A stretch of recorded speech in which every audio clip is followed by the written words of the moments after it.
नमस्कार। न्यूज के चौधरी में आप सबका स्वागत है। मैं वीरेंद्र चौधरी एक बार फिर से आपके सामने हाजिर हूं एक नए सवाल के साथ कि कौन जीतेगा मध्य प्रदेश। क्या कहता है पिछले 20 सालों का चुनावी रिकॉर्ड।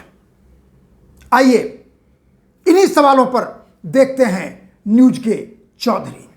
सबसे पहले मध्य प्रदेश विधानसभा का चुनाव 17 नवंबर को होने जा रहा है। परिणाम घोषित होगा अन्य राज्यों के साथ 3 दिसंबर को।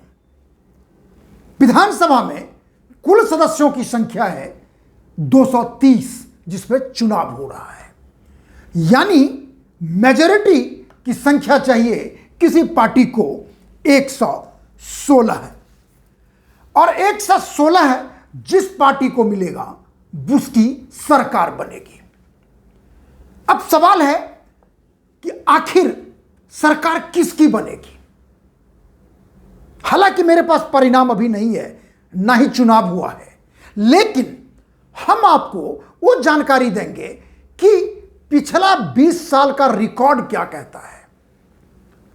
2003 का विधानसभा चुनाव, 2008 का विधानसभा चुनाव, 2013 का चुनाव, 2018 का चुनाव और लोकसभा चुनाव 2014 और 2019, और दोनों की हम करेंगे तुलना।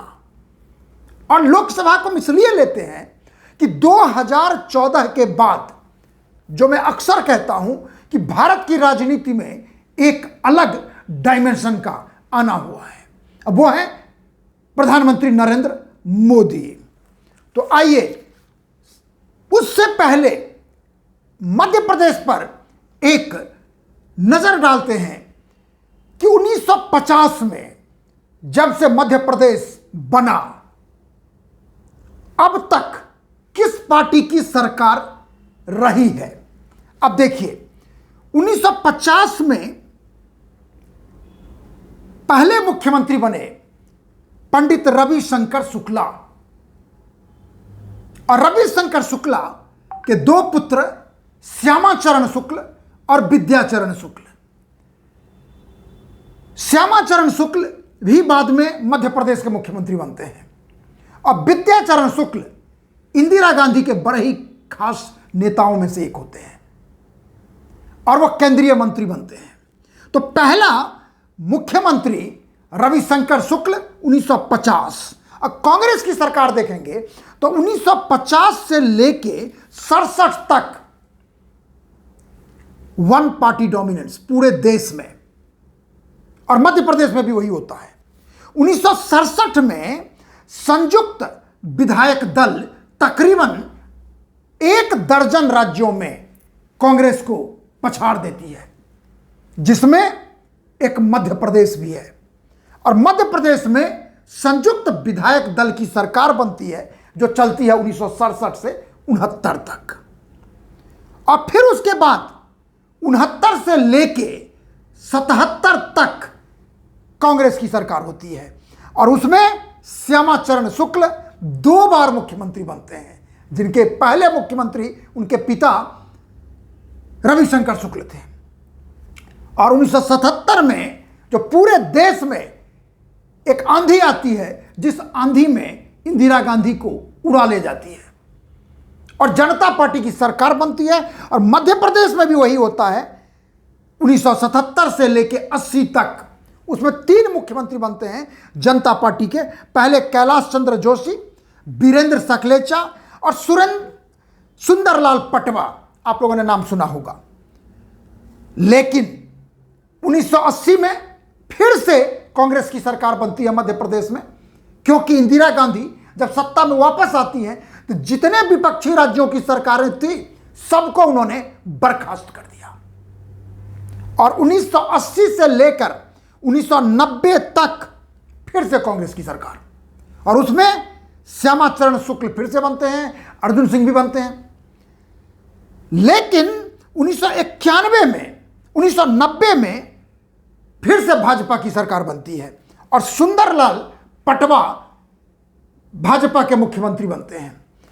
और 1992 में ठीक 2 साल के बाद बाबरी मस्जिद का डेमोलिशन होता है, अयोध्या आंदोलन होता है, अडवाणी जी की रथ यात्रा होती है, अडवाणी जी की गिरफ्तारी होती है, और उसके बाद कांग्रेस की केंद्रीय सरकार ने बीजेपी शासित राज्यों को बर्खास्त कर दिया, जिसमें मध्य प्रदेश भी शामिल था।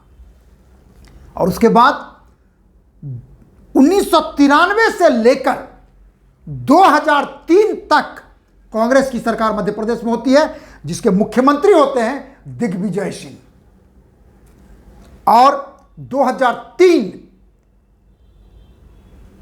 भाजपा फिर से मध्य प्रदेश में स्पष्ट बहुमत के साथ सरकार बनाती है और मुख्यमंत्री बनती हैं उमा भारती। लेकिन उनको एक केस के चक्कर में, कर्नाटक में केस होता है, जिसकी वजह से उनको इस्तीफा देना पड़ता है। बाबूलाल गौर भी बनते हैं उसके बाद, लेकिन उनको भी चलता नहीं उनका ज्यादा दिन। और उसके बाद फाइनली 2005 में शिवराज सिंह चौहान मुख्यमंत्री बनते हैं, जो लगातार 2005 से लेकर 2018 तक, पिछले चुनाव तक मुख्यमंत्री रहते हैं। और 2018 में कांग्रेस की सरकार बनती है, बहुत ही स्पष्ट बहुमत भी नहीं है, 2 की संख्या घटी है, फिर भी सरकार उनकी बनती है, लेकिन वो सरकार टिक नहीं पाती, क्योंकि कांग्रेस के लगभग 2 दर्जन विधायक जो ज्योतिरादित्य सिंधिया के समर्थक होते हैं, वो सरकार से अपना नाता तोड़ लेते हैं और कांग्रेस की सरकार गिर जाती है। और फिर से 2020 में शिवराज सिंह चौहान मध्य प्रदेश के मुख्यमंत्री बन जाते हैं, जो अभी तक जारी है। तो कुल मिलाकर कहना यह है कि 2003 से लेकर 2023 सिर्फ 15 महीना कमलनाथ का यदि हम माइनस कर दें तो भाजपा की सरकार रही है। और उसमें शिवराज सिंह चौहान मध्य प्रदेश में लॉन्गेस्ट सर्विंग चीफ मिनिस्टर बन चुके हैं, यानी 16.5 साल। ये तो मध्य प्रदेश में कांग्रेस और भाजपा की सरकारों का लेखा जोखा है। अब सवाल है कि आंकड़े क्या कहते हैं,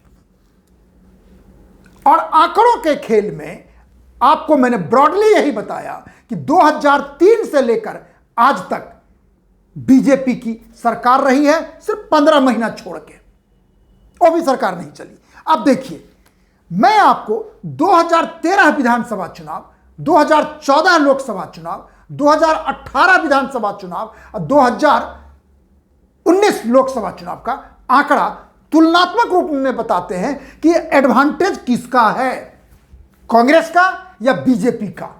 और उसी आंकड़ों के आधार पर हम आपको बताएंगे कि जीतने की स्थिति किसकी है। अब देखिए, 2013 में भाजपा को मिलता है 165 सीट, थंपिंग मेजोरिटी। और कांग्रेस चूंकि 10 साल सरकार में होते हैं दिग्विजय सिंह, करारी हार होती है, यानी 230 में से सिर्फ 58 सीट। और उसके बाद ठीक 6 महीना बाद 2013 विधानसभा चुनाव के बाद लोकसभा का चुनाव होता है। और लोकसभा चुनाव में सीधा सीधा 1 सीट छोड़ के कुल जाता है बीजेपी के पक्ष में। तो कहने का मतलब है कि लोकसभा चुनाव के बाद, विधानसभा चुनाव के बाद लोकसभा चुनाव होता है, तो आपको आश्चर्य होगा कि सीट पर वोटों का प्रतिशत देखेंगे तो आप दंग रह जाएंगे, जैसा कि हमने आपको राजस्थान में भी बताया था। 29 सीट में से 28 सीट मिलता है बीजेपी को और 1 सीट मिलता है कांग्रेस को। अब अंदाज लगा लीजिए, 29 में से 28 वोटों का फीसदी देखिए। विधानसभा चुनाव में ठीक 6 महीना पहले, 6 महीना भी नहीं, 3 महीना पहले बीजेपी को मिलता है तकरीबन 46% वोट। और वही जब मार्च अप्रैल में चुनाव होता है तो बीजेपी का वोट फीसदी बढ़ के हो जाता है लगभग 55%। अब अंदाज लगा लीजिए कि वो ग्राफ कैसे बढ़ा। दूसरी तरफ यदि आप कांग्रेस का देखेंगे तो विधानसभा चुनाव 2013 में 37% वोट है, और वही जब लोकसभा का चुनाव होता है तो वोटों का फीसदी घट के 35 हो जाता है। तो कहने का मतलब है कि विधानसभा चुनाव में जो है सो है, और जब लोकसभा का चुनाव होता है तो सीधे सीधे ड्राइवर की सीट पर नरेंद्र मोदी होते हैं। हालांकि विधानसभा चुनाव में भी वही होते हैं। अभी विधानसभा चुनाव में उन्हीं को सबसे आगे रखा गया है भाजपा की तरफ से। शिवराज सिंह चौहान भले मुख्यमंत्री हैं, लेकिन असली चेहरा प्रधानमंत्री नरेंद्र मोदी का ही है।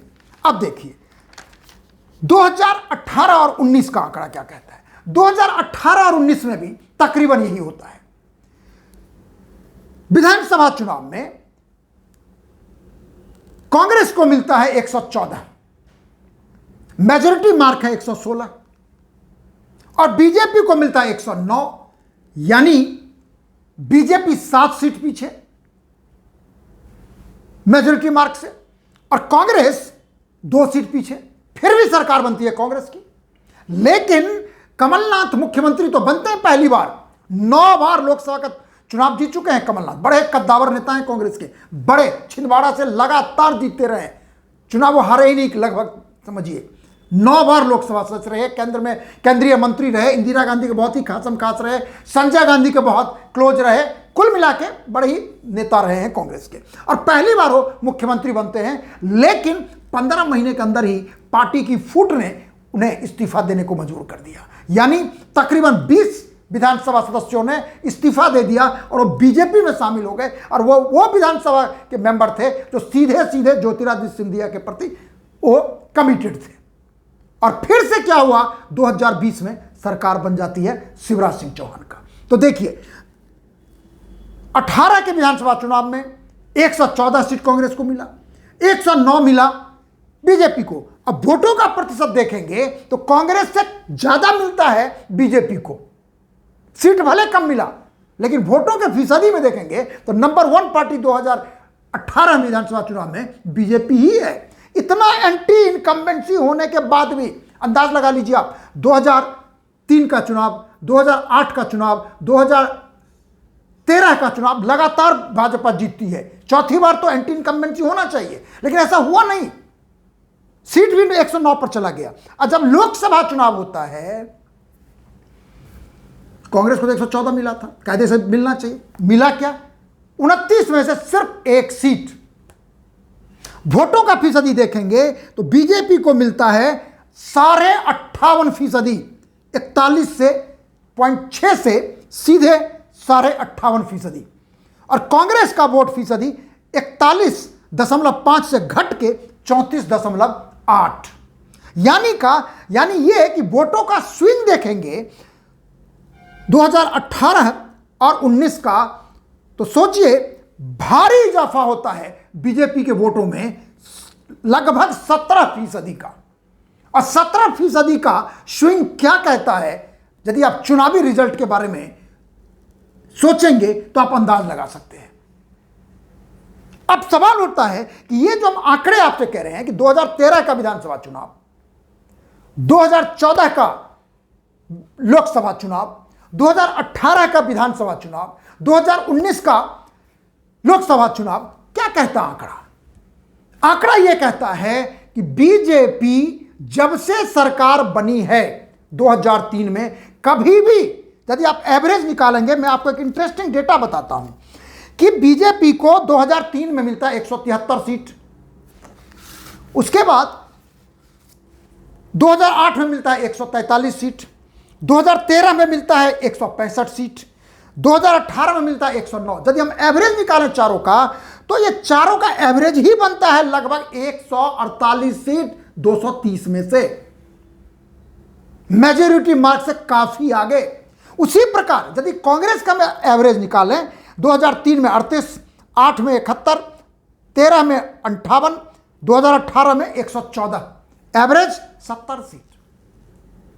तो कहने का मतलब है कि बीजेपी का जो काडर है मध्य प्रदेश में बहुत ही स्ट्रांग है। अभी भी एंटी इनकम्बेंसी फैक्टर काम नहीं कर रहा है। ध्यान दीजिएगा, लगातार 2003, 8, 13, 18, 19, मतलब 5-6 चुनाव हो चुके हैं, लेकिन किसी चुनाव में एंटी इनकम्बेंसी नहीं है। राजस्थान का फैक्टर यहां पर नहीं है। पिछली बार भी थोड़े कुछ वजह से भाजपा को मेजॉरिटी नहीं मिला था। अदरवाइज उस समय भी उसे मिलती, और यदि एंटी इनकम्बेंसी काम किया रहता तो 230 में से भाजपा को 109 सीट नहीं मिलता। मैं यहां पर न भाजपा का पैरवी कर रहा हूं न कांग्रेस का, मैं पैरवी कर रहा हूं आंकड़ों का। और इसलिए मेरा मानना है कि असेंबली के चुनाव में ये 3 फैक्टर मैं आपसे कहूंगा। एक तो असेंबली चुनाव का आंकड़ा, वो साफ साफ कहता है कि अभी भी भाजपा सरकार के खिलाफ मध्य प्रदेश में कोई भी एंटी इनकम्बेंसी फैक्टर काम करने नहीं जा रहा है। दूसरा, मोदी फैक्टर, ये लोकसभा का चुनाव इसलिए हम बार बार दिखाते हैं आपको कि मोदी फैक्टर अपने आप में 5% वोटों का स्विंग करता है। अपवाद हर चीज का होता है, जो मैं पहले भी कहा हूं। तीसरा, यदि हमें आप कहेंगे कि विधानसभा, लोकसभा और मोदी फैक्टर को आधार बना के हम क्या अनुमान लगाते हैं, तो मेरा अनुमान है कि भाजपा मध्य प्रदेश में स्पष्ट बहुमत से चुनाव जीतने जा रही है।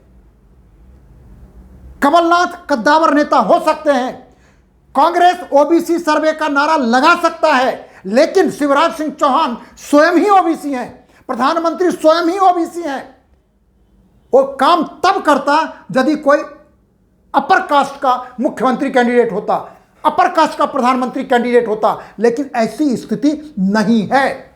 इसलिए मेरा मानना है, यह मेरा अनुमान है कि मध्य प्रदेश में स्पष्ट बहुमत के साथ भाजपा सरकार बनाएगी। और हां, एक कैच लाइन मैं हमेशा जोड़ता हूं कि चुनाव और क्रिकेट में अनुमान लगाना कठिन होता है, लेकिन एज ए साइकोलॉजिकल पर्सपेक्टिव से मैंने अनुमान लगाया है कि भाजपा जीतेगी, लेकिन वो अनुमान है, परिणाम नहीं।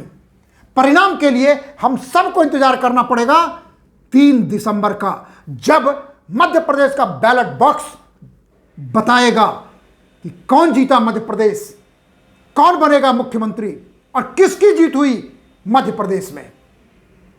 और आखिर में, यदि आपको कार्यक्रम अच्छा लगता है, इसे आप लाइक करिए, शेयर कीजिए और कमेंट सेक्शन में जाके अपनी बात जरूर लिखिए। और हां, एक बात और, मेरे YouTube चैनल को @NewsK Chaudhary आप अपना सहयोग दीजिए, सब्सक्राइब कीजिए, क्योंकि आपका सब्सक्रिप्शन हमें मोटिवेट करेगा और भी तन मन से काम करने के लिए। बहुत बहुत धन्यवाद। शुभ रात्रि, नमस्कार।